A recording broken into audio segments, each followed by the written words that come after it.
Sejam bem-vindos para mais um vídeo aqui no canal O Saquarema. Eu me chamo Thiago Araújo e hoje eu gostaria de comentar do nosso tão denegrido Nordeste, uma região aí que sofre ataques e mais ataques devido à forma como o tabuleiro político democrático é posto.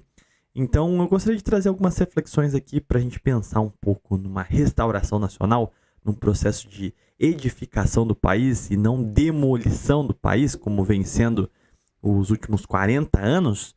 Pois bem, e a gente precisa repensar propriamente o Nordeste. Semana passada eu fiz um vídeo sobre o sul do país, mostrei como a experiência do Rio Grande do Sul foi determinante para os rumos que o país tomou ao longo do século XX inteiro, e eu acho que esse século, muito do dirigismo, das influências que nós vamos ter, devem vir do Nordeste, porque é uma região que a gente pode categorizar assim. Se a gente for tomar, por exemplo, Terezinha de Castro por meio, ela dizia, né, que o Sul e o Sudeste são regiões desenvolvidas, o Nordeste é uma região em desenvolvimento e o Norte seria uma região subdesenvolvida. À época que ela escreveu o livro, o Centro-Oeste também estava, mas hoje a situação já é outra no Centro-Oeste, né? De toda forma, o que isso implica?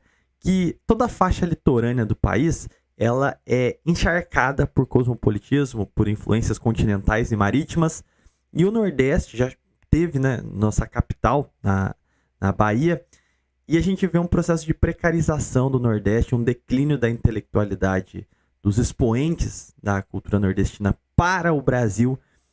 E a gente pode ver que desde a mudança de capital da Bahia para o Rio de Janeiro, isso já é constatável. Mas se acelerou muito o processo de desgaste, de alienação da cultura e do ser nordestino nos últimos, pelo menos, 60 anos para cá.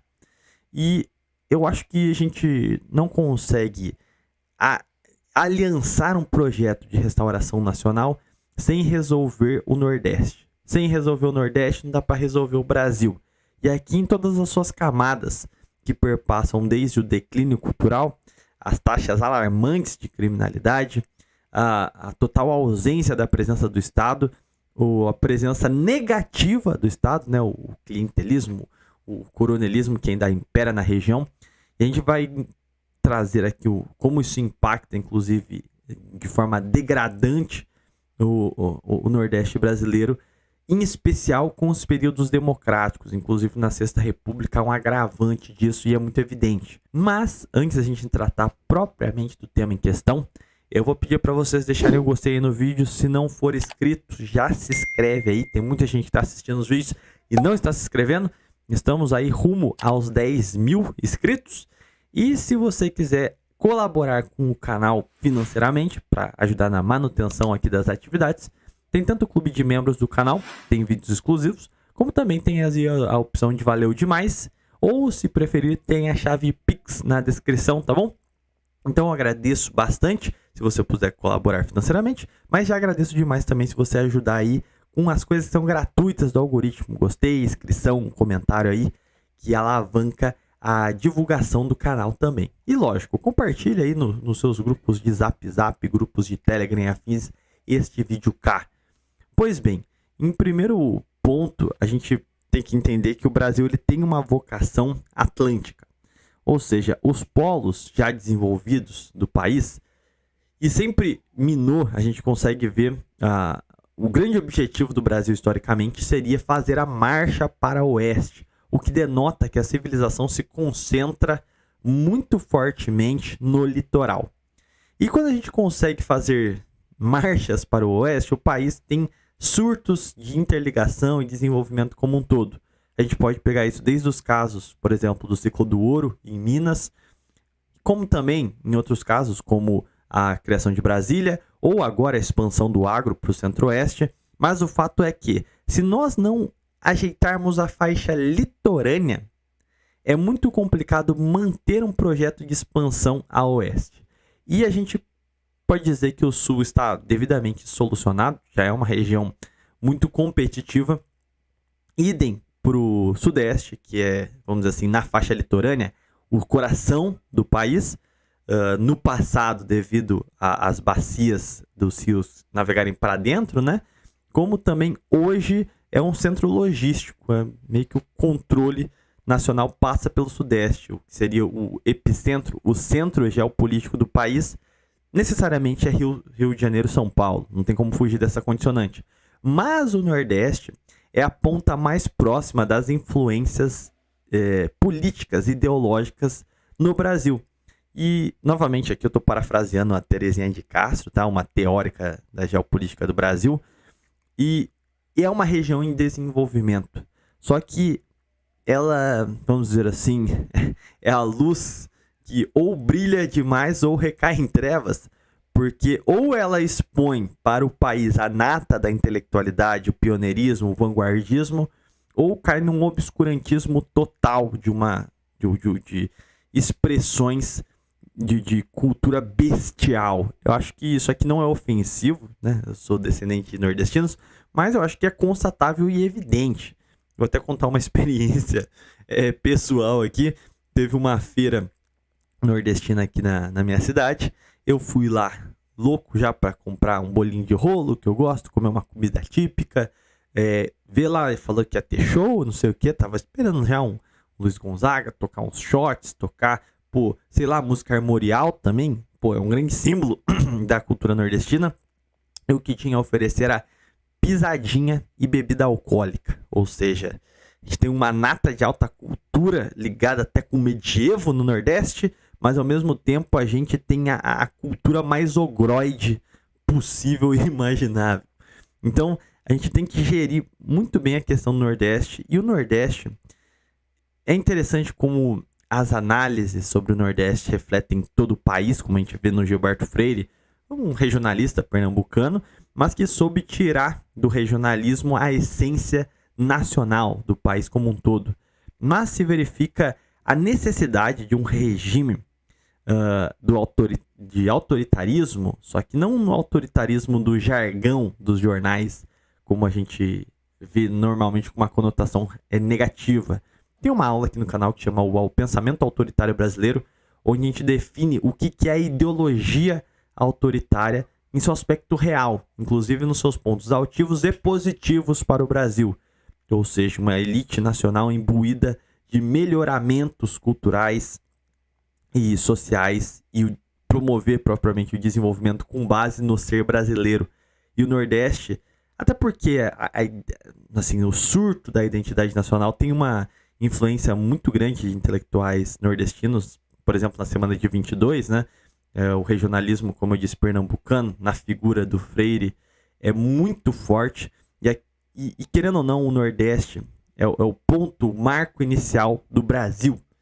Então, falar do Nordeste é falar muito do Brasil, mas o Nordeste também tem características muito particulares. E se o Brasil tem uma vocação autoritária, o Nordeste é a mais pura água cristalina dessa necessidade. Porque enquanto nós temos uma aristocracia, num sentido de que um governo dos melhores, o Nordeste reluz. Enquanto a gente cai para o oligarquismo, ou pelo menos a pretensa democracia a qual se vende hoje, que é só oligarquismo, a gente vê também o Nordeste dando os piores frutos possíveis e imagináveis. Então, é o que eu volto para a frase inicial. Resolver os problemas do Nordeste é resolver os problemas do Brasil. E diria que, assim como no século passado, nos anos 20, para a gente poder construir aquele projeto que nós vimos ser desempenhado de 30 a 80, numa era de construção nacional, de industrialização, de fortificação da identidade e afins, foi necessário regionalismos das partes litorâneas, ou seja, o romantismo gaúcho, paulista e pernambucano, mas podemos dizer aqui sul, sudeste e nordeste. Creio que, assim como o Adriano Benagnon expôs nas últimas literaturas que a gente estava analisando nos vídeos da semana passada, que o que antecede o desenvolvimento real é a construção de grupos organizados na defesa de uma alta cultura de altos valores, é essencial que esse processo também se replique no Nordeste brasileiro. Eu não estou dizendo aqui que a obra já está pronta no Sul e no Sudeste, mas enquanto a gente não resolver essa questão crucial de um resgate da cultura no Nordeste, vai ser muito difícil criar um laço que amarre todas as pontas litorâneas para que então a gente possa retomar o controle da situação. Porque o que acontece? A democracia, ela se privilegia bastante em destruir o Nordeste. É uma região populosa e, convenhamos, o que as elites, que a gente pode dizer que sobrevive desde os tempos do Império ali, coronelistas, elas ganharam mais espaço com a democracia e conseguiram se tornar mais podres com o processo democrático também, porque não se tem mais uma altivez. Por exemplo, nos tempos do Império, você tinha ali a aristocracia tanto econômica quanto a aristocracia intelectual. Por exemplo, Joaquim Nabuco, os Nabuco de Araújos, né? Eles vêm do Nordeste brasileiro. E eles não eram uma aristocracia engenheirada, era uma aristocracia mais intelectual.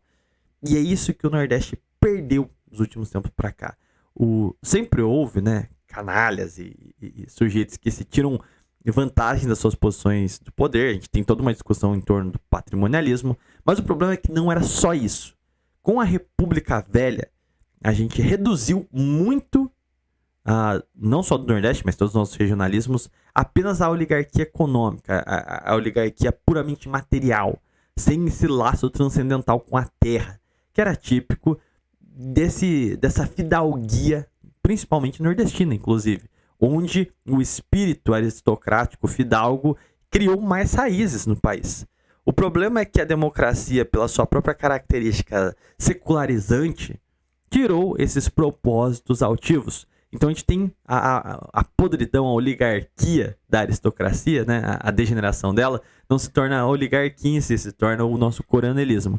E o que a República Nova tornou o Nordeste, vendo o seu potencial de votos, foi reduzi-lo a um mero reduto, a um depósito de votos.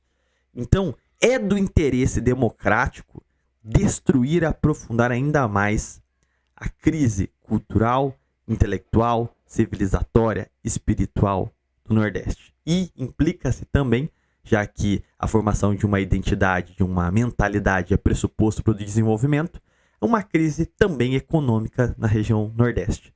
Então, a gente vê aqui um cenário de miséria perpétua para se fortalecer o curral eleitoral e manter as engrenagens da democracia liberal funcionando. E é por isso que eu acho que ali é a cabeça, enquanto o Sudeste é o coração, o Nordeste seria a cabeça desse processo de restauração nacional. Digo por duas questões, novamente olhando para o passado.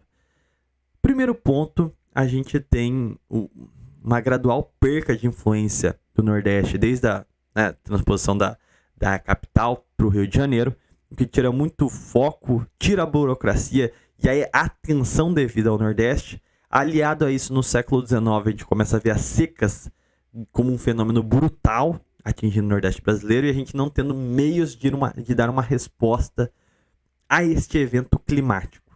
E isso cria até um certo folclore, uma cultura, uma identidade nordestina devido a essa pauperização, essa dificuldade. Juntamente aliado com esse fator de um certo abandono da máquina burocrática da região que se transfere ao Sudeste. Pois bem, mas mesmo nos períodos de maior aflição, nós temos movimentos de vanguarda, que graças a ele, o Brasil em si pôde cooperar para se reestruturar. Então, o primeiro deles, eu diria que já vem na década de 20, que seria o romantismo e o regionalismo nordestino, que conseguiu tirar a essência primária de Brasil do Nordeste e, vamos dizer assim, a partir da Casa Grande, a partir dos conflitos sociais que estão nas entranhas do Brasil, conseguiu, e no caso, originadas no Nordeste, conseguiu passar essa essência de brasilidade para o país inteiro. Logicamente, o marco maior é a Casa Grande Senzala, devido ao impacto na sociedade brasileira e a mudança na academia que esse livro trouxe à baila. Mas, além desse diagnóstico da identidade profunda do país, que, querendo ou não, foi postular assim, prioritário na formação do conceito, por exemplo, de cidadania brasileira, de histórico nacional, a própria identidade de raça do Brasil, mestiço e afins, a gente vai ter nos anos 30, em particular de 31 a 32, a Legião Cearense do Trabalho, que vai ser depois integrada à Ação Integralista Brasileira, mas se observa um movimento de vanguarda concomitante com o Sudeste e o Sul na defesa do trabalhador e uma harmonização entre ordem e progresso. Coisa que a gente falou lá no vídeo sobre o Rio Grande do Sul. Uma harmonização entre corpo e alma, mente e mãos, né? O cérebro e o coração. Essas discussões em alta nos três polos, isso é, o surgimento de uma mentalidade em comum, mesmo com suas diferenças, nos três polos marítimos, litorâneos do Brasil. Então, a gente tem um profundo... Para a gente parir aquela geração de 30 a 80, a gente teve um resgate do que é ser nordestino, sudestino, sulista, ou seja, gaúcho, paulista, cearense, pernambucano, e como essa identidade provinciana influenciou todos os cantos do Brasil mutuamente. E posteriormente, nos anos 30, a gente tem uma reivindicação de organização social muito forte, a dignificação do trabalhador e buscar uma harmonia, não com o fim de massacrar o proletário ou destruir os burgueses, mas no sentido de harmonização das relações sociais segundo o espírito cristão. Então a gente vai ver a ação católica em São Paulo e no Rio de Janeiro. A gente vai ver um profundo catolicismo aliado de um trabalhismo no Nordeste brasileiro, em especial no Ceará. E a gente vai ver uma forte mentalidade social através do trabalhismo misturado com o castilismo, misturado com o tenentismo no Sul, que foi o tema do vídeo da semana passada, né? Enfim, apesar das perspectivas diferentes, cooperaram para a formação do ideário sobre nacionalidade e questões vitais que serviram de pressuposto para o desenvolvimento. Por base nessas ideias do ser brasileiro e da harmonização à busca pela ordem, se conquistou então o progresso através da industrialização, do remanejo das políticas agrícolas e industriais, e, ainda de quebra, foi possível um maior aprofundamento da nossa marcha para o oeste, que se inicia na Era Vargas, mas vai perpassando os governos de JK e depois tem arautos ainda no regime militar. Então, a gente vê uma marcha contínua que só foi possível graças a uma harmonia de pressupostos intelectuais, de mentalidade, de cultura, que foram concomitantes nos três pontos litorâneos do país, que preferiram excluir as imposições cosmopolitas e as tendências do seu tempo para formar de fato uma mentalidade nacional daquilo que nós temos de universal e particular nas regiões do Brasil que integram um todo, uma mentalidade de união.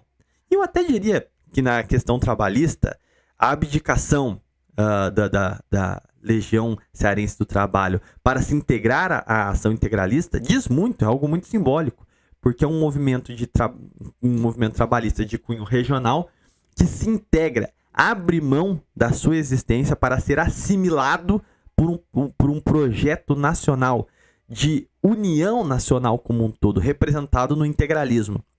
Então, isso diz muito sobre os propósitos e os interesses da própria mentalidade trabalhista do Nordeste, que não era uma mentalidade de cunho, de curral, uma mentalidade provinciana, mas tinha uma mentalidade de, como que eu posso dizer assim, não de só integração nacional, mas propriamente de concordância em objetivos e propósitos no que diz respeito à brasilidade como um todo, e não só o regionalismo.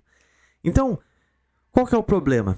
Eu acho, assim, nos movimentos que nós temos hoje, a gente vê uma forte presença, por exemplo, no integralismo até hoje, uma forte presença de núcleos no Nordeste. Mas, tirando esse nicho das gerações mais novas, que não concordam com o que aí está, naquele Brasil profundo, aquele Brasil real, aquele Brasil das massas, o que acontece? Quando a gente chega na ponta da lança, a gente não vê o mesmo grau de despertar de consciência na região Nordeste em contraste com o Sudeste e o Sul. O Sudeste tem um problema muito grave de cosmopolitismo. O Sul tem alguns problemas, eu diria que a região Sul talvez seja mais facilmente contornável. Tem, assim, esboços muito insignificantes de separatismo, não acho nem que são válidos de constatar como problemas. A gente tem uma mentalidade agrária muito forte que pode vir a se tornar um problema no futuro, mas ainda acho que o nacionalismo é mais forte do que esse sentimento patrimonial no Sul, por exemplo.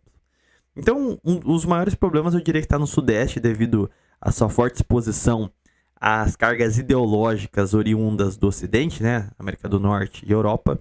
E no Nordeste, houve propositadamente, inclusive por elites econômicas e políticas que sequer são nordestinas, um processo de emburrecimento e alienação do Nordeste brasileiro. Então, eu diria que para a gente conseguir, o problema central é que o Nordeste é mais precarizado do que o Sul e o Sudeste.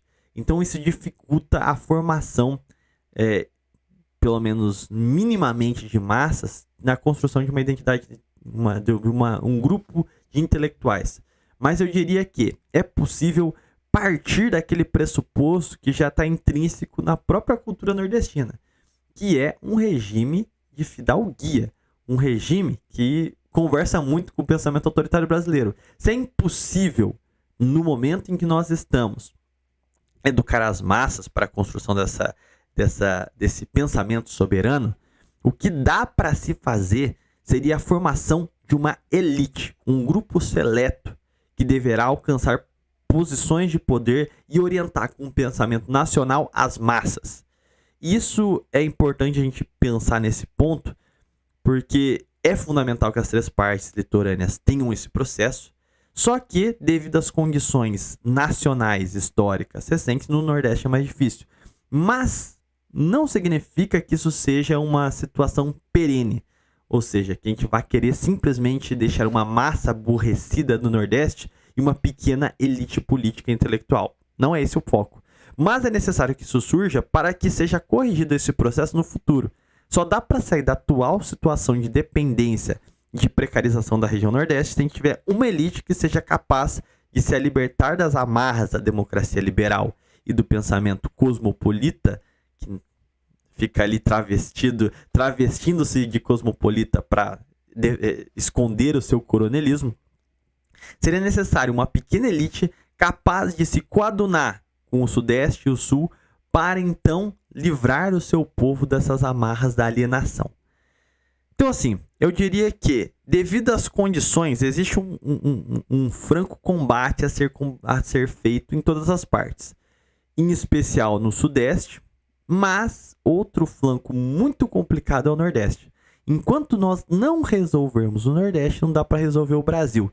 Então, vendo as influências históricas, e é interessante você, por exemplo, buscar no Gustavo Barroso, por exemplo, um cearense, ele, nas suas obras, ele sempre traz à tona as origens, as raízes nobres do povo nordestino.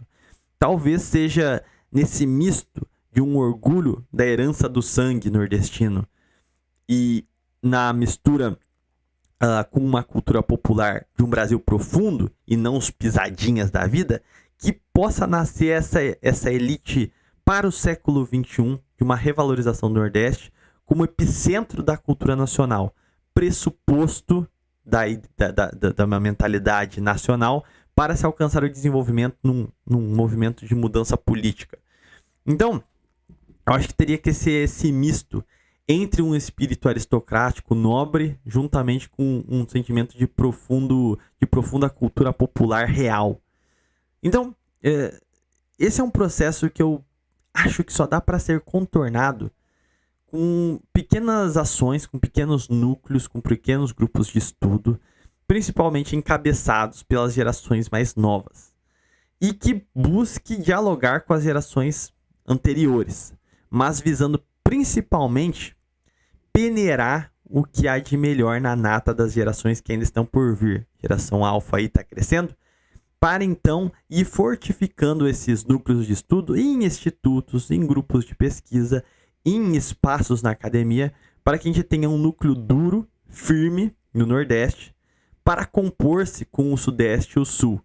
E acho que a gente consegue razoavelmente levantar isso facilmente no Centro-Oeste, porque o Centro-Oeste está completamente guarnecido contra essa onda cosmopolita devido ao seu caráter agrário, né?